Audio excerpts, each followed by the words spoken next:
This is Kelly Pickle, assisting with the oral history program on board the Battleship New Jersey in Camden, New Jersey. Today is Monday, June 17th, 2019. We are on board the Battleship New Jersey, and our interview guest is Mark Greeno from Albuquerque, New Mexico. Mr. Greeno served in the U.S. Navy from 1977 to 2000 as a machinist mate and engineman. He worked on board the battleship when it was docked in Long Beach in 1983, and he will be sharing some of his experiences during that time with us. Welcome aboard, Mr. Greeno. Oh, thank you. So to get us started, I have a few just general background questions about you right now. Sure. So what is your current age? 61? 61? Yes. Okay. And where are you from originally? South Dakota. Okay. Yeah. When did you first enlist? In June of 1977. And how old were you then? 19. 19? Great. What was your inspiration for joining the Navy? Pretty simple. There was no jobs in the local area. It's a small town, so. And talked to the Navy recruiter, and he said, yeah, I could get me in as a machinist mate doing what I like doing, so. And there it goes. That's the start of it all. And why the Navy over any of the other branches? Well, because the only other one was Marines, and I didn't care for the Marines. Okay. That's fine. Where did you go to boot camp? Great Lakes. Okay. Do you have any stories from boot camp that you'd like to share? Only one I can remember is, the reason why I can remember exactly, that's the same time that Elvis Presley died. So it's like, so when we're going through there, it's kind of affected everyone. But that's the big one there. How so? How did? Well, it's because he was a big star and everything, and then you're kind of locked away there when you're in basic. You don't get a lot of news, and you hear something like that, and it kind of affects everyone a little bit. It's like a big movie star singer like that shouldn't be dying. It's like. Mm-hmm. Okay. What was your daily life like in boot camp? It was pretty, had a schedule to everything. You get up and bright and early. And you go through your marches, your classes, and then eat, and it's the same thing every day, and then studying at nighttime for the next day. And then you had your service week, which I worked in the galley, which was even earlier. It started like 4 o'clock in the morning and get back until after 8 that night. So. But then that's where I learned the food was actually good instead of when it was hot instead of cold. Yeah. Okay, great. Did you go to A school? Yeah, I went to A school, Machinist Mate A school up in Great Lakes, just across the street, which now is that's where they moved the boot camp now. So. Okay. Do you have any stories from A school you'd like to share? We did a lot of partying, let's put it that way. Okay. Beer on the outside windows. It was old barracks and stuff like that. But yeah, it was fun times. Okay. Learn their trade. But it was for me it was easy because it was all mechanical stuff. Did you already have a background in mechanical stuff before? Oh, I worked on engines and car engines and stuff like that. So tearing a pump down wasn't nothing. Well, working on evaporators was something new, but it came easy.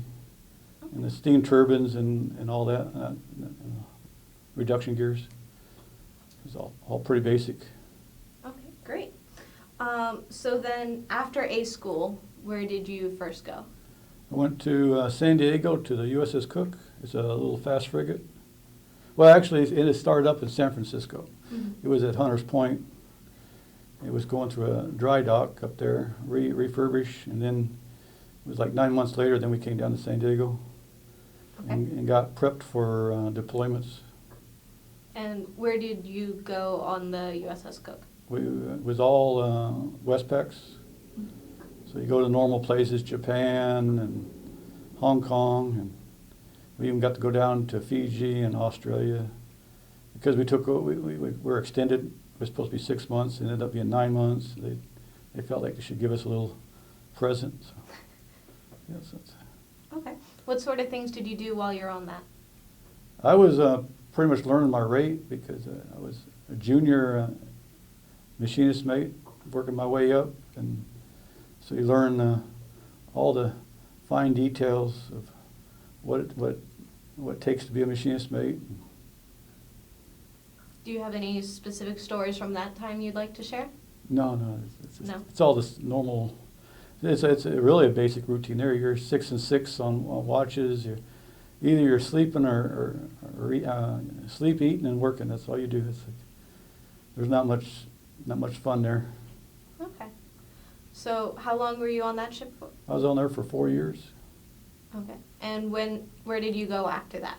Well, I got out for a short amount of time, and then I came back in 81. I got out in 81 and came back in 83, and then I went to the USS Boulder. Oh no, USS Downs. That was another FF, and I was on there for 2 years. Okay.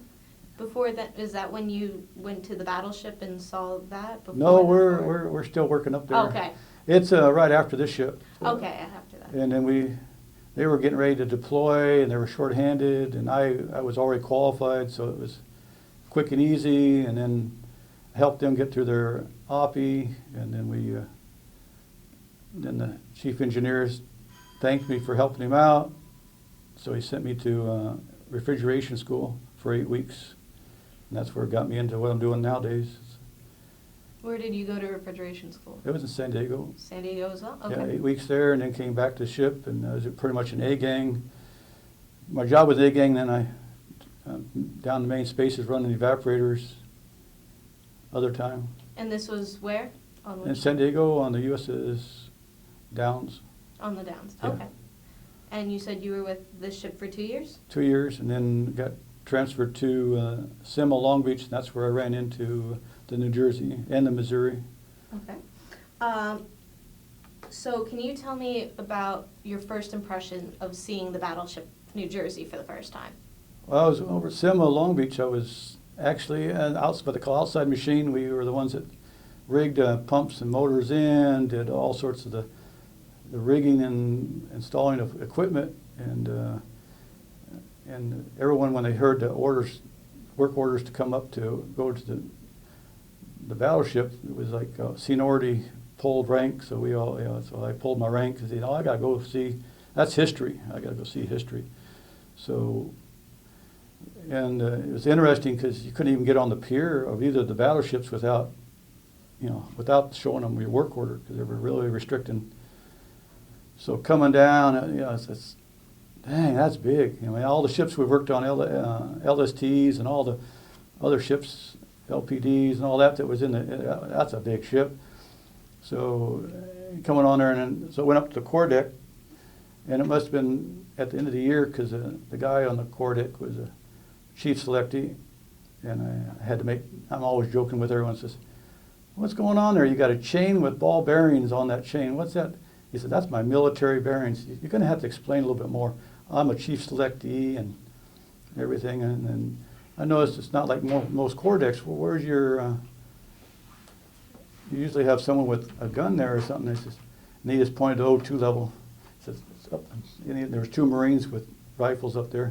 And I says, "Well, you guys don't mess around." And he said, "No, not here." So, and then that's when we started walking the job down to remove a steam-powered pump. And we had to get with the deck department, and the third class told me what I was required to do. He said, "You mess up my deck and you'll be wholly stolen our teak decks." And I was a first class at the time, and he's a third class. So it's, "You know who you're talking to?" And he says, "Yeah, but I don't care who you are. You put oil on my deck." And then they walked me down, and they walked us down the path to go down there. I believe it's Broadway, down engineering. And I went to the first hatch. I couldn't believe that the hatches open and close so easy. And I says, "How many people it takes to close these?" He says, "Oh, just one finger." And he says, "Yeah." I told him, "You got to be crazy." And I said, "No, they're so counterbalanced." And we of course we had to play with it. I said, "Hey, this is pretty neat." And then we went down and went through. You can see the galley and cruise mess before you go in the Broadway. I said, "Hey, that's pretty neat." He says, and I says, and so of course, "Is it time for lunch yet?" And he says, He just started laughing. So he took us down there, and I said, well, this is even neater. It's this engineering. You go down to engineering, and you got a whole hallway, and all your offices are off of there, the log room, and then you split off into your different engineerings. Yeah, and if you're not an engineer, you're not allowed down in here. So I said, well, this is a nice setup. They got the trolley for bring stuff in and out. I said, that'll help us out a lot. And he took us down into where the pump we were looking at, and then the guy that was down there, he says, we're down to look at removing this pump. Can you do lockout for us? And he says, there's nothing wrong with this pump. It pumps just fine. And I says, well, I got orders here. If you want to sign it off, I'll walk away, but we'll have to go to chief engineer to sign it off. And he says, fine, have it. And I said, well, we're just doing a walk down. We'll let you know when we need it. So we rigged it out. A couple weeks later, we had to get a crane set up and put plywood on the teak, double layers of plywood on the teak floor, decking up there, and took it over to the pump shop. And they tore it down, and the impeller, it was so corroded, it was so worn down, it was like half the size. So what they did is they sent over to the carpenter shop and had it put on a plaque. Well, the first thing they did, they had the chief engineer, you got to come over and see this. So he says, you got to be kidding me. But we'll take care of it. He wanted it back. So let's mount it get it mounted and everything for you in a plaque nice underneath it. And so we put got the new impeller custom made, because of course the ship's so old they don't make parts for it no more. And we took it back over here, and I asked the guy when we started up, it don't use as much steam as it used to. And I said, well, it shouldn't. And we had the chief engineer says, no, he showed the plaque with, we had it under, here's the impeller. You've got to be kidding. So that's what kind of started. Well, we better evaluate all of our pumps down here. So that's started a lot of work there. And then I've worked in the I worked back in laundry, and talking to the chief back there. I says, he's having problems with his laundry equipment staying online. And I was checking out, and he says, well, we just can't keep it online when we go at high speed. And I said, well, everything's looking just fine right now. And he explained a little bit more. I guess when they took the crane and everything off the back of the ship, it took a lot of weight off the fantail, and they filled it in with cement, but it wasn't enough weight to counter all that steel they took off. So it gets a lot of high vibrations, which knocks all their equipment offline. I said, well, there's nothing I can do about this. And then I worked down main spaces doing reach rods and anything else they needed help to get done so they could get back underway and start getting their quals done. But yeah, I didn't get the tour today was a lot more, I saw more today than I did then, because we're working. The guys can't take away to show you all the fancy stuff, but it was a good time, and you got to touch history when you get a chance. So how long were you working on the battleship for then? Until it it was done with its overhaul at the Long Beach shipyard. Mm-hmm. But yeah, I heard stories about the guys would tell me stories about when they first came on board. First crew, they'd find old magazines, everything from comics to Playboys with the old dates on them, and I guess they're stored somewhere. Mm-hmm. They said no, they were told they had to turn them all that stuff over, because it's history. And one of the gunner's mates told me that story about they had to actually bring some guy that was in his 60s back to train people how to run the big guns, because no one knew how to run them. So yeah, and now that's when we were walking through today, I was looking at all that stuff up there, so it's kind of connects. But yeah, I'm always asking questions, because it's all about history. Yeah. So how much of the ship were you actually able to see then, or were you pretty much limited to the areas that you were working on during your Pretty time? much the areas, because they had to have an escort. Mm-hmm. Because like I said, they were really controlling, they control your access to the pier, they control your access on the ship. It's a special ship, so they're trying to really protect it from, who knows, sabotage, or because they're trying to get ready to get underway. But yeah, I've heard they had a special crane, but I can't remember the name of it. I guess it came from Germany, and they used to take the barrels out, and I guess the barrels are real heavy. They took them over to the machine shop. They had, they had a lathe long enough that they could actually set it up and clean it up and stuff. But I had never seen the barrel out. I seen them putting one back in, but I didn't see it all the way out. But yeah, it's very interesting to watch. Yeah, we used to sit at the end of the pier and watch because it's all the once in a lifetime stuff. Yeah. Yeah. Did you ever did you sleep on the ship or have your meals and things like that, or were you? Well, we were able to get a quick meal when we were doing the pump. Mm-hmm. Because we asked, hey, can we get a quick meal? Sure. And that was always, when you're on board ship, it's not no fun. But when you're just visiting, it brings back old memories. Or can we go to the ship store? Because they always had the discounted stuff. Mm-hmm. Stuff that you could pick up a watch for $5 or beef jerky for snacks for little or nothing. But yeah, you get out and about, just talk to people, and like today I was talking to everyone. But actually, the couple of guys out here in the hallway, they were, "You're still here?" Yeah. But yeah. Did you actually stay in contact with any of the people you met here? No. No? That's the problem with the military. It's Mm-hmm. you don't make too many friends because everyone's always moving. Did you get a chance to see the ship actually sail away? Yeah. We were where the ship was. We were right. It was out in what they call it the mole. There's a little we were out the pier at the end of the pier. It's a dirt way out there. So we were able to watch them go. So we were all out there. It's like. What was that like, seeing them sail away? Oh, watching the tugs pull them out. Yeah, it's something, and it's like this. You got to take it in because you don't get to see it very often. Mm-hmm. But yeah, I can't remember which Missouri or the New Jersey, which one took off first. But it was. And you had a chance to work on the Missouri as well, or did you just see it there? No actual work, but I made sure I made an order to see the plaque from the end of World War II, because, like I said, it's history. So you got to go over. You can't touch it because they had a plastic dome on it. Yeah. And then so I had to go over and see it. So Did you get to go inside the ship at all, the Missouri, or just a little bit? Their hatches. It's interesting. Their deck hatches are different than yours. So in what way? Well, they're thicker.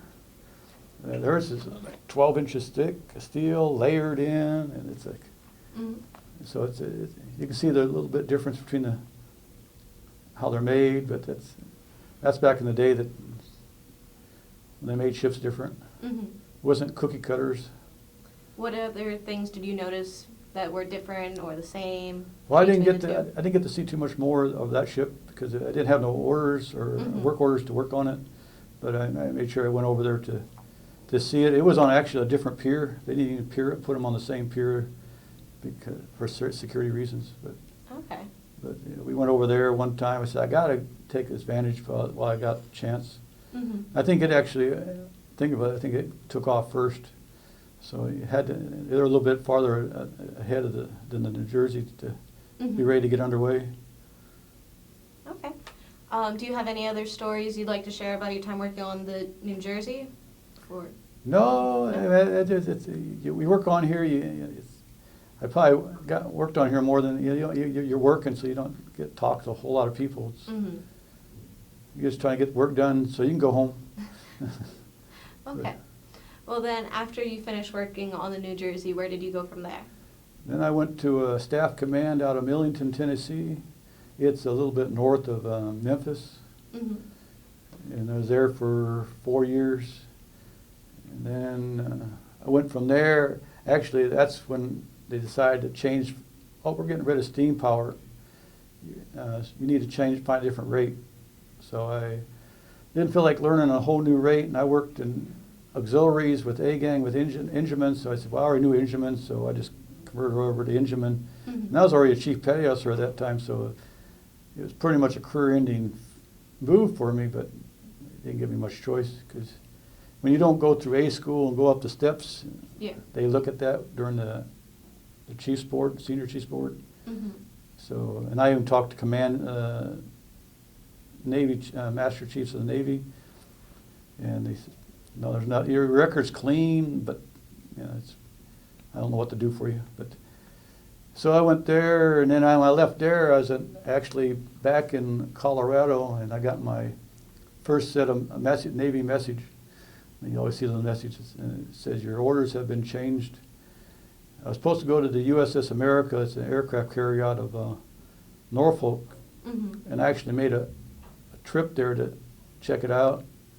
And then I went to an LST out of Little Creek, and took over auxiliaries there, which was having a lot of problems. They fired the 2 chiefs before me, so. What sort of problems were they having? Well, it's a hard command. Well, here's a prime example. If they couldn't spell your they couldn't pronounce your last name, you got put in A gang. So I had to go in there and get them all cross-trained, and then they started advancing, and then it started to be a lot more fun. But first 6 months on there was a lot of pain. Mm-hmm.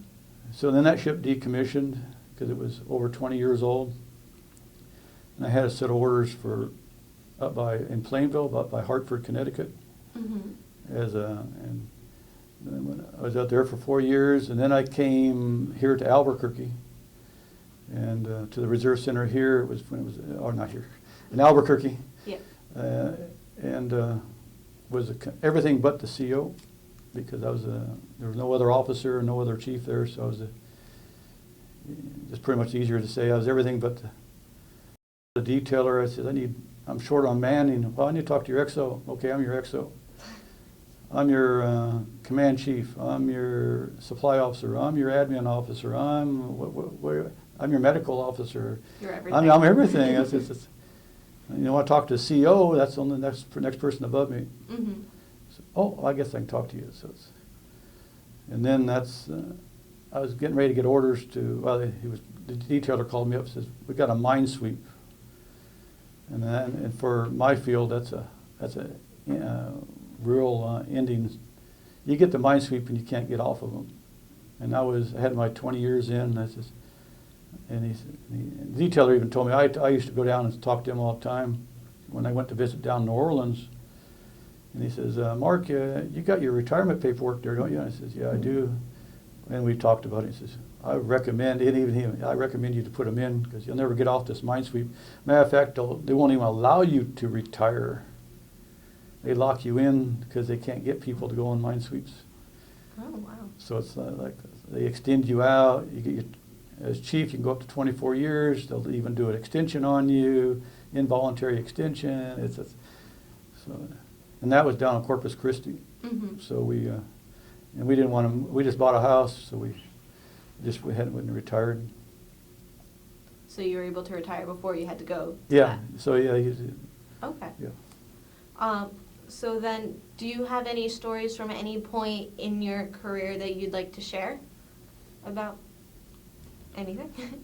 No, I mean it's all the same Navy stories when you deploy. I mean you're working hard, and then you go. It seems like every port you pulled into, there was no such thing as cell phones. So first thing you did when you pulled in the port is to find out where the nearest phone booths were at, or like when we pull into Japan, we find the Mars station operator and go do the radio operator back to make a call home. Mm-hmm. So you did that right off the bat, just so you touched base with home. It might have been everything from 2 weeks to 2 months since the last time you called home. So to clear up some of those mystery letters, you used to number the letters, but you might find out someone broke their leg or did something, and then you never. So how is everyone back home? So you get kind of, okay, now I can relax a little bit. Mm-hmm. And me, I used to camera in hand and go out walking. Everyone else goes to the bars. I figured I took the opportunity to take pictures and meet the people. Mm-hmm. Like in Japan, I take on the back routes. I've walked in Japan, I was walking up a hill to get a scenic picture, and walked in someone's backyard. A gentleman was having a picnic or some type of outside thing, and he invited me in. Oh, I'm sorry. No, come on in. I had to apologize 3 or 4 times before he let me go. But yeah, I'd like to go take pictures, and it's throw an apple or two in my camera bag, and I'm off. Hong Kong, Australia, the whole place was just like to go sightseeing, because there's no better opportunity, I figured. And like Hong Kong, when I was in Hong Kong, it was still a British colony, so that was fun to go down and go down the British side of the base and talk to them and eat their pub and give their people a bad time. Did you have any other memorable encounters with some of the local people that you met? Well, everywhere, I like, and that's exactly, I used to talk to a lot of locals if I could. Japan, the women were real shy. It was hard to talk to them. They're real polite, but they don't like their picture being taken. Let me see. Hong Kong, I didn't get to talk to too many people there. Australia, all they kept on telling me is, I told them they had an accent. No, you have a worse accent than us. And talked to one guy that up by Darwin, and he says, I guess I must have hit the right point, because I bought him a beer at the bar. He says, so he said, wanted to take me out in the Outback. And I said, oh no, I can't. I have duty tomorrow. But so it's like, so yeah, that's why down in Australia, we hit the pubs down there and talking to. We opened the door for some people. I thought it was a couple, and the lady says, "Oh, you got to be Americans, because Australians don't open the doors for women down here." So we're talking to them about, just with their boyfriend. And they happened to be their boyfriends, but the problem is the boyfriends were married. I said, and so he find out, what's this? What type of agreement? Oh, yeah, that's the way it is down here. Oh, okay, but we open up conversations with them to find out how things are down there, and it's like, but yeah, and I went to been in Halifax, Nova Scotia, and found out about their medical care, and and one thing about the British and the Australians, they actually have a bar on their ships, while Navy don't have no bars. Oh wow. So, because we went to Darwin, they came over and welcomed us on board, and says, "Well, where's our pint?" "Well, we don't have no beer here." "Well, then let's go back to our club. I was a chief at the time. Let's go back to our chief's mess, and we'll give you a pint." And I says, "Well, that's good for you. I'm on duty." So, but yeah, you see the difference in the different navies. I've been to India, and they thought we were Russians, because you Americans never come here. But well, speaking of Russians, did you have any Soviet encounters during your time? oh, we always had their trawlers, they looked like fishing ships, but they were actually that type of, they were spy ships, and the only major one I got to tell, I tell everyone that I appreciate their service. I was pretty much peacetime. The only time I had something that was real serious is we were overseas, and when they went in to take the helicopters to rescue those pilots, and the helicopters got sand. They weren't used to sand. What sand would do with the helicopter jet engines. Okay. And it took them down. We were like 3 miles off the coast. We were getting buzzed by, I don't know what Navy. It might have been Iranians. So we were, and that was the most serious thing we had. And they had rockets on their wings and the whole 9 yards. So it was like something could happen at any moment. So it's like that's the closest thing we got came to war, and we actually it was one of those, you can't talk about this. It's classified, and the problem is we were on the way down to De Garcia for repairs. So, and they turned us around.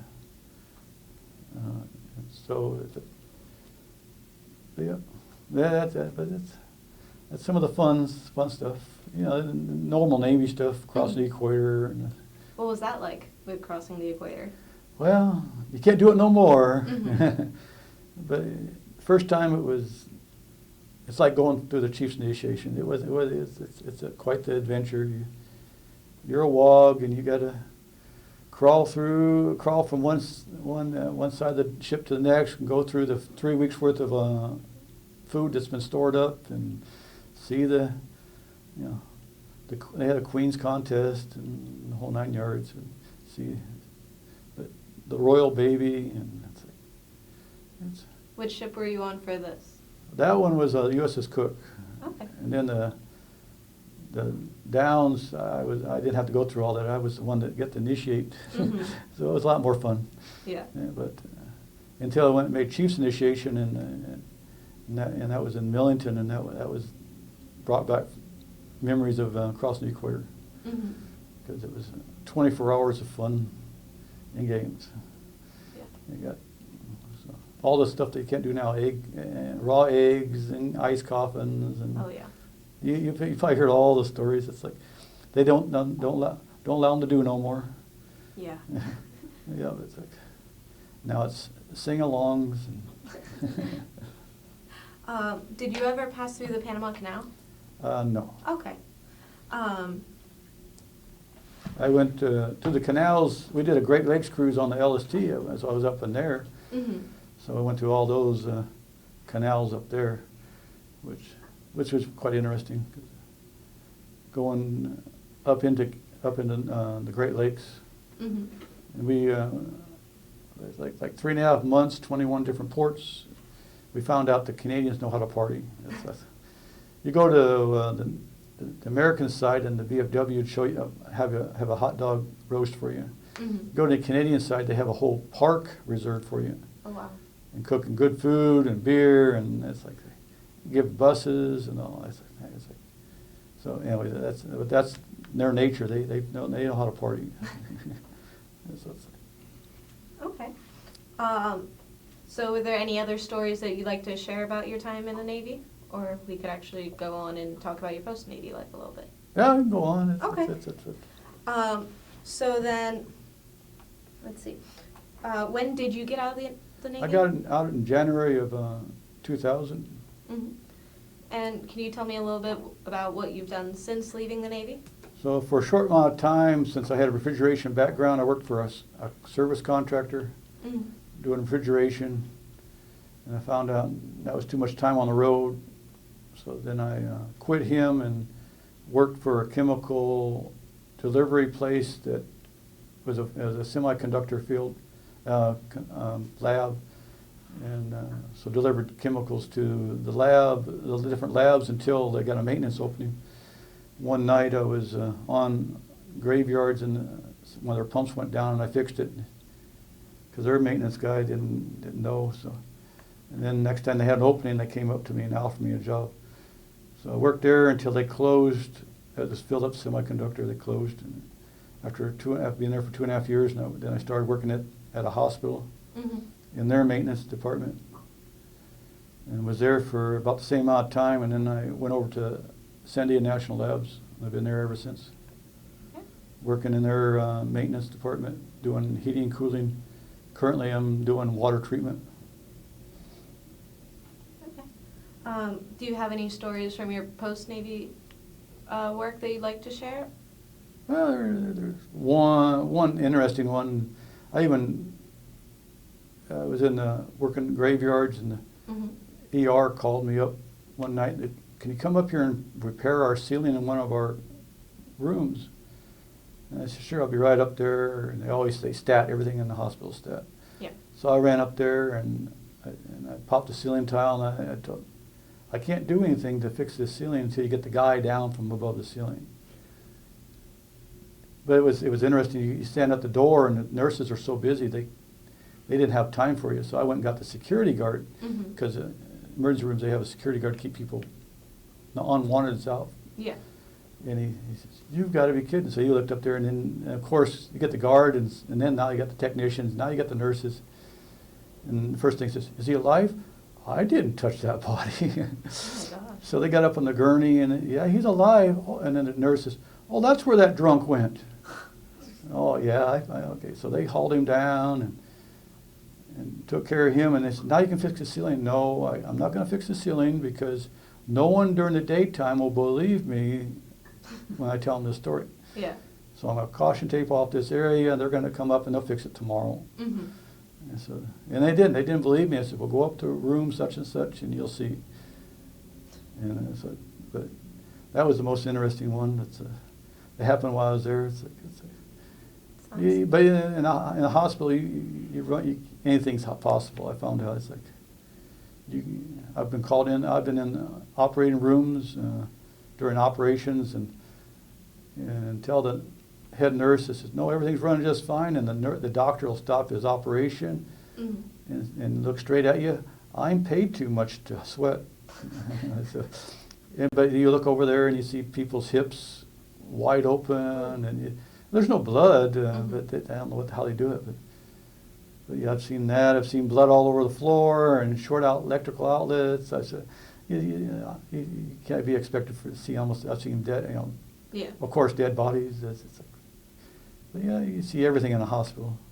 See people wait. It's a state hospital, so I've seen people in there when I start my shift in the waiting room, and they're still there when I leave. 12 hours later. Oh, wow. So it's like that's a state hospital for you. Yeah. But yeah, it's Okay. yeah. So, is this your first time being back to the Battleship New Jersey since you worked on it? Yes. How does it feel being back here? It's a little depressing because, like I tell people, we was up in the gift shop. I says, "You're hurting my feelings. I get chewed out because of the teak decks up there, and then I look at the teak decks." And she says, "You don't have to go any farther. We know. But we're working on it. But we know." But I says, "Yeah, it's disheartening to see certain parts deteriorate, but this group is doing a fine job on saving history. Or it would have been scrapped." That's Yeah. We're working on restoring the teak wood. Oh yeah, I saw they had some up, and they're grinding and painting and priming.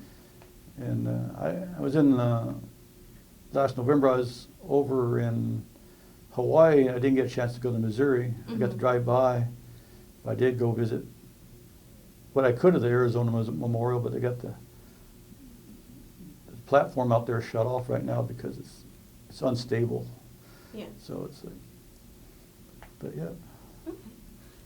My last question that I have for you is just thinking back throughout your entire career in the Navy, what impact would you say your naval service has had on your life? Going through it, it wasn't so bad for me, but it wasn't no fun for my wife and family. My kids would just barely start to make friends, and then suddenly, oh, we're moving again. And it was hard on all of them because my wife would get a job. Oh, I love this job. Oh, guess what? We're moving. Oh, what? And I said, yeah. So it was all the moving because I think my wife says we lived in like 20 some different places in 20 years. Because you go to San Diego, when you get into a real low rate apartment, we lived off B Street, which is really a crime spot. And then, okay, you're trying to upgrade to a safer place, so you might be in that place for 4 years, but you might move 3 or 4 times because you got to get, and then the Navy don't refund you for, even if a regular move, a scheduled move, they don't pay for everything. So, of course, the family, they don't get no reimbursements for food or travel, so it's just, so that was the biggest regret. But the positive is I got a retirement, which a lot of people don't have no more. The retirements are going away. They're pretty much even where I'm working now, the pension program has gone away. So that's the bad thing. And now everyone's 401. But they're finding out that's not a very good program. But it was a stable job. That's what the nice thing about it was you didn't have to worry about, oh, tomorrow we're going to lay you guys off. Yeah. But they might also come back and say, tomorrow you're getting underway. Sure. So do you have any last messages you want to leave for any potential viewers for the future who might watch this? Well, there's only one story I almost forgot. My daughter's here with us. Is we were on the USS Cook underway and in fog in San Diego. And if it wasn't for what happened, I would never saw her. I wouldn't have been there for when she was born. So it was 79. We were underway, and we ran into the USS Mars. So we pulled back in, ran into one of their storerooms, kind of bent up our bow. Well, we bent up real good. So and then about a week later she was born. So if not, I would have been probably in Hawaii or somewhere. I wouldn't have been home.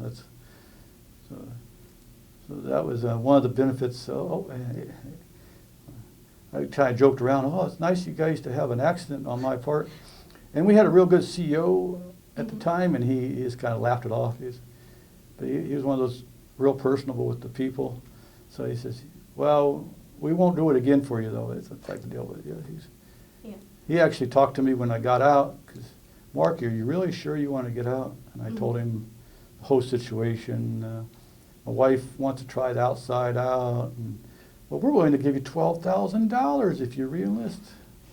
That's nice money, but back in '81, that's nice money. But if I don't do this, my wife's going to go home without me. And then she was pregnant with supposedly one, got back home and she had twins. Oh, wow. So there's the next surprise. Mm-hmm. And then when we brought them home, my daughter says she expected one brother. And they had two come out of the car. Give one back. Give one back. So we can't. And she was staying with grandparents, and Grandpa just started laughing. We can't do that. But yeah, that was some of the interesting parts about it. But this, I encourage everyone to touch history, see history. People are forgetting about history, even in schools now. They're not teaching the kids history no more. This is a big part of the U.S. history right here, and all these memorials, and getting rid of them is the worst thing we could do, because if you don't understand it, you go up to whatever it is, plaque or whatever, you don't understand it, you should. Get your phone out and research. Oh, okay, now I see. Stonewall Jackson did this. Oh, now I understand. Okay, don't put it back. Get away with that. Yeah, you might have had slaves. Well, everyone back then had slaves. But it was like it's like now everyone has cell phones. Mm-hmm. It's just the trend. But go out and see history if you get a chance to. Like, I've seen the Egyptian stuff when museums come through and you get to touch. I've seen the Titanic exhibits go through. You got to go. That's history. If you don't learn history, like Patton says, if you don't learn history, you're going to relive it. And so that's the big thing I try to push to everyone I see. And then get a chance to travel the world, travel. And that's one thing Navy was good. I got to see the world and see and talk to people I probably would never got a chance to do it. Well, with this interview, you're part of history as well, and you're helping us preserve that history. So thank you so much for taking the time to join us today and for your service. We're going to go ahead and wrap up this interview now. Okay.